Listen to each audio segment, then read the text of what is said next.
দাদা আজকে বাড়ি ফেরার সময় এই প্যাকেটগুলো নিয়ে আসলো। আমি তো বুঝতেই পারছিলাম না যে এই কালো প্যাকেটের মোড়ার মধ্যে কী থাকতে পারে। আর নিয়ে আসার সাথে সাথে আমি এই যে বসে পড়েছি ওটা দেখার জন্য যে ওতে কী আছে, কারণ কোনো জিনিস না আমি আগে খুলে দেখি বাড়িতে কোনো কিছু নিয়ে আসলে।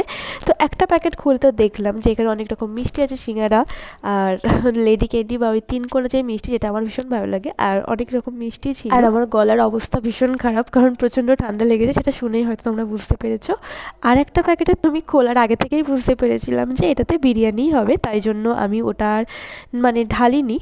তার সাথেও ছিল হচ্ছে একটা স্প্রাইট ছিল বা 7 আপ ছিল, যেটা ও খেয়ে অর্ধেক বাড়িতে নিয়ে এসেছিলো, তো সেটাও তোমাদের সঙ্গে একটু দেখালাম। আর এই যে ওই যে বললাম যে সন্ধ্যেবেলা যে মিষ্টি এনেছিলো, তার থেকে তো সিঙ্গারাটা আমার সন্ধ্যেবেলার টিফিনই হয়ে গেছিলো। আর রাত্রেবেলায় ওই বিরিয়ানিটা আমি আর দাদা ভাগ করে খেয়েছিলাম, কারণ ভাই বোন থাকলে না এটা হয়, কোনো মানে সব জিনিস ভাগাভাগি করে খাওয়ার মধ্যে কিন্তু আলাদা একটা ব্যাপার আছে, মানে ভালোবাসা আর কি। আর এই বিরিয়ানির জন্য তো আমার রাতের ডিনারটা জমে গেল।